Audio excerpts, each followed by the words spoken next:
Miss Kasia, and today I am in the car doing my video. I'm hoping that the sound is good, but today I'm going to be talking about how to grow your hair out long and healthy. Healthy is the key. Healthy is the key word here, because your hair can be long and very much unhealthy. So long and healthy.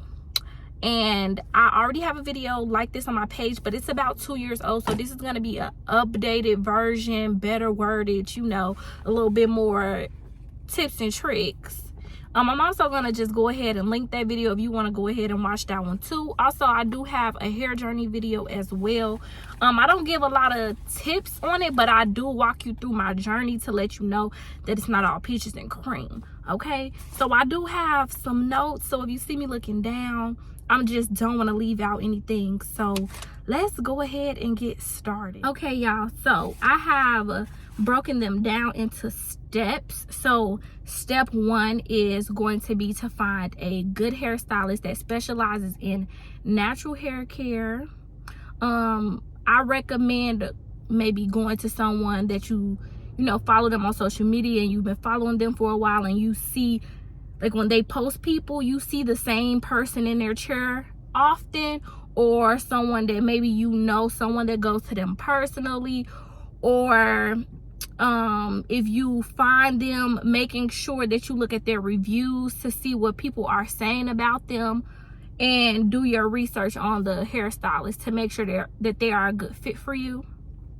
If you are on a budget and you like, girl, it don't get your hair done every month, get your hair done every 3 weeks, don't fret, my pet, I got another option. So if that's not the option that you want to go with, what I do suggest you do is put in a lot of research on healthy hair and figuring out your hair, and watching YouTube videos on how to do your own hair, so that you don't have to depend on someone else to keep your hair healthy. You can do it yourself. This is something that you can do at home. I know people say, oh, you do not have to find a hairstylist. You can make your hair healthy and retain your length and do it all on your own. I have done it on my own. The only thing I go to the salon for is when I need a cut. Oh, by the way, if y'all haven't watched my last video when I got my hair cut, I'm gonna link that as well. Go watch my video. Anyways, on to step 2. Step 2, I have clip your ends or get your hair cut. If you're just starting out on your healthy hair journey and you go to a hairstylist, or you flat iron your hair yourself, you can tell when your hair needs to be trimmed. Please don't be one of those people that's scared to let the dead hair go because you're afraid of how it's gonna look and all that.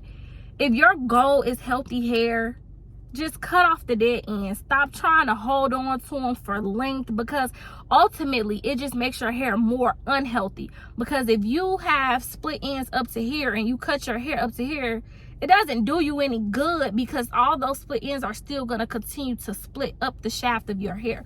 So if your split ends are up to here, cut your hair up to here. That way you're starting off fresh and you can work on retaining your length. And that's the next thing that I was going to go into. It's still the same step, but understanding how your hair grows. So your hair grows from your scalp. I know a lot of people will tell you, like, oh, get your ends clipped and it'll help your hair grow. That's absolutely not true. Because if your hair grows from your scalp, what do clipping your ends have to do with anything?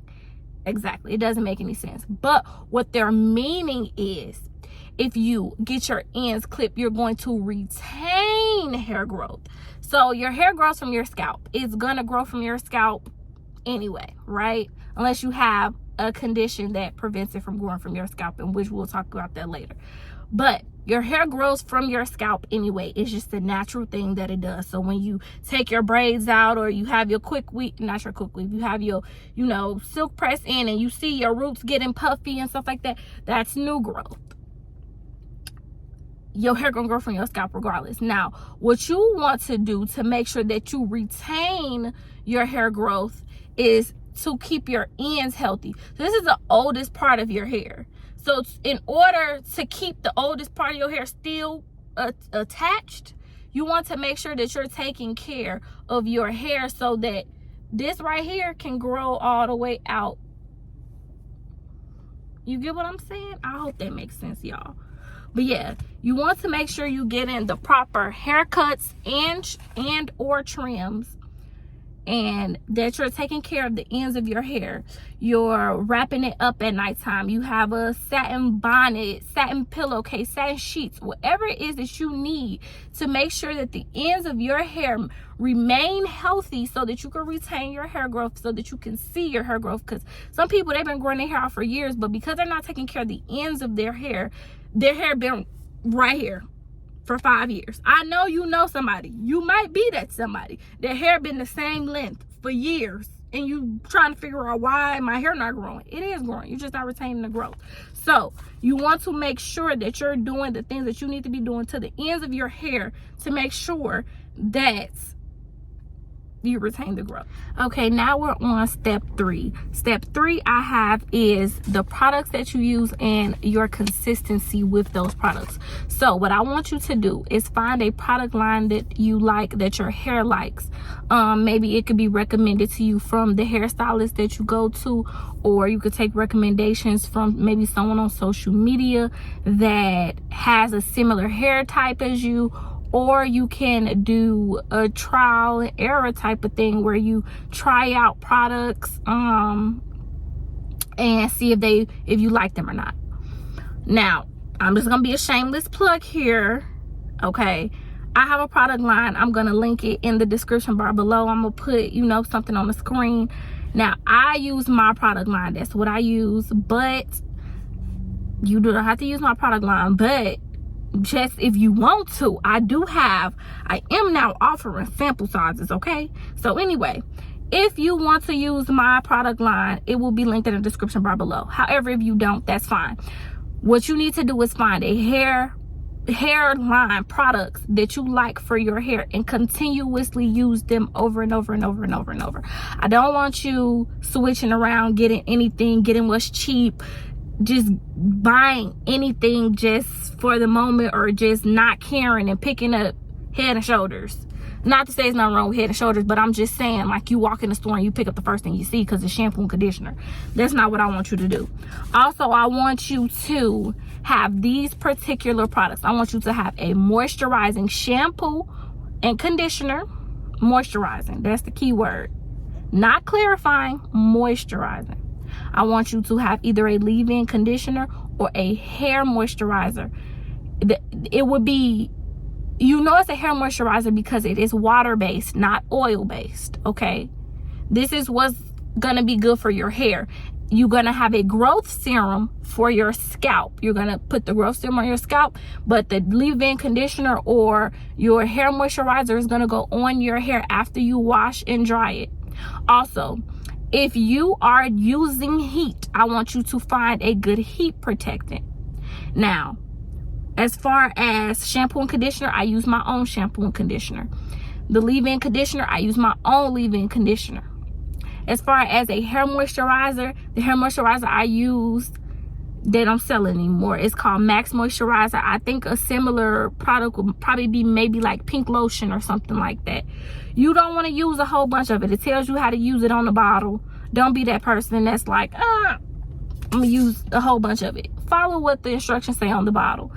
As far as a hair protectant goes, I don't remember the name of the one that I use, but I will put a picture in it on the screen so that you'll know. And what I do is I stay consistent with the same products. Now, that doesn't mean that I won't try a product every now and again. The hair heat protectant that I'm using is fairly new to me, and I liked it. I will try new products, but what I won't do is consistently trying new products all the time. I'm not doing that. I stay strict on my regimen and I pivot as needed. Number 4, protective styling. I need y'all to know the difference between high tension, low tension, and no tension protective styling. When you go to the Africans and you get the braids, the traditional box braids, that is a high tension hairstyle. Okay, when you get a sew-in, that is a higher tension hairstyle. When you get a wig, that is a low tension hairstyle. low to no, depending on what kind of wig it is. If it's a frontal wig, that is a low tension hairstyle. If it is glueless, that is a no tension hairstyle. Clip-ins can be a high tension to low tension hairstyle depending on how they are applied and how often you wear them. If you are wearing clip-ins or tape-ins or some type of extension all the time, it can go from being low tension to high tension because of how often you are using them, how heavy it is on your hair. So I want y'all to know the difference. So if you want to go for a no tension hairstyle, that would be your glueless closure wigs. Silk press would be no tension. However, it is heat, so take with that as you will. I wouldn't recommend getting a silk press every 2 weeks. So your low tension hairstyles will be like knotless braids, or you know, the twist or something like that, something where it technically is tension but it's not a lot of tension. Those are good hairstyles to go with. Your high tension hairstyles, like I mentioned before, when it comes to high tension hairstyles, those are hairstyles that I'm not telling you to stay away from them, but I'm telling you to have them sparingly. So you don't want to get high tension, high tension, high tension, high tension. You get what I'm saying? If you get a high tension hairstyle, you want to do no tension hairstyle right after that, and then maybe a low tension hairstyle, and then a no tension, and then maybe a high tension hairstyle if you must have a high tension hairstyle. Okay, but protective styling is very, very useful. Me personally, I enjoy closure wigs. That's one of my things that I really, really like. I feel like it helps me to leave my hair alone and to just let it do its thing and to grow. And I'm able to oil my scalp when I need to, and able to tend to my real hair when I need to, especially if you know how to put your own wigs on and off, because you can take care of your hair in between. That's really a key, taking care of your hair while it's in protective styling. Okay, the next step would be your wash day routine. I want to just beat it into your brain: consistency. You want to have the same products, you want to do the same thing for your wash day routine. Wash, condition, maybe deep condition. You don't deep condition every single time, but you can deep condition every other time, right? Okay, deep condition, leave-in conditioner, moisturizer, heat protecting if you're using heat. Stick to it. Use the same consistency, the same products, the same way you want it, the same way. The next thing is you want to be healthy on the inside of your body. That is really a key. Your diet, your hydration, and your medical health can and will affect the health of your hair. If you are on certain medications, it can cause you to have hair loss, hair breakage, and to have problems with your hair. So while you're thinking, oh, I'm using all these products, I'm doing this, that, and the other, you're not realizing that the medication or supplements or whatever it is that you're using is causing you to have hair loss. So when you are taking things on a day-to-day basis, make sure that you do your research on how it can affect your hair if these are things that can be elective.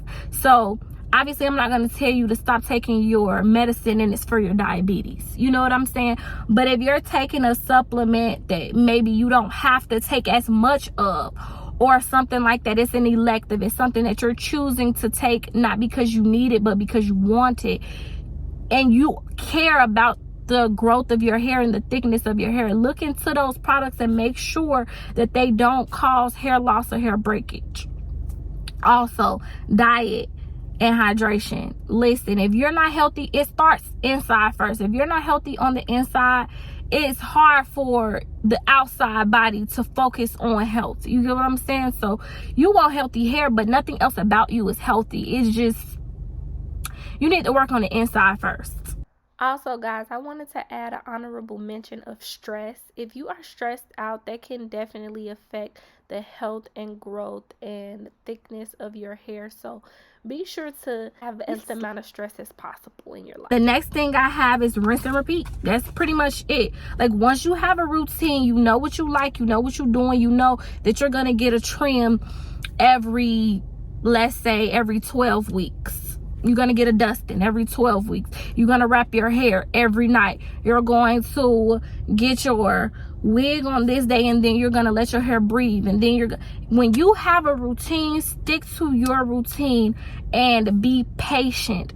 You know, the old people say a watch pot don't boil. If you constantly want to take down your hair after 3 days because you want to see how long it got, baby, you gonna start to feel like, dang, it's not growing, it's not growing, it's not growing. It's because you're watching it so hard that you're not able to even enjoy the little bit of growth that you're having. So I recommend maybe just checking your hair growth once a month. That's it. Let it do what it's gonna do and check your growth, and make sure first and foremost that your hair is healthy. That's what matters the most, the health of your hair. So I hope these tips have been useful to y'all. Please let me know in the comment section below if y'all have questions that I did not answer, or if y'all want any videos moving forward from me. I want to thank y'all for watching. Bye.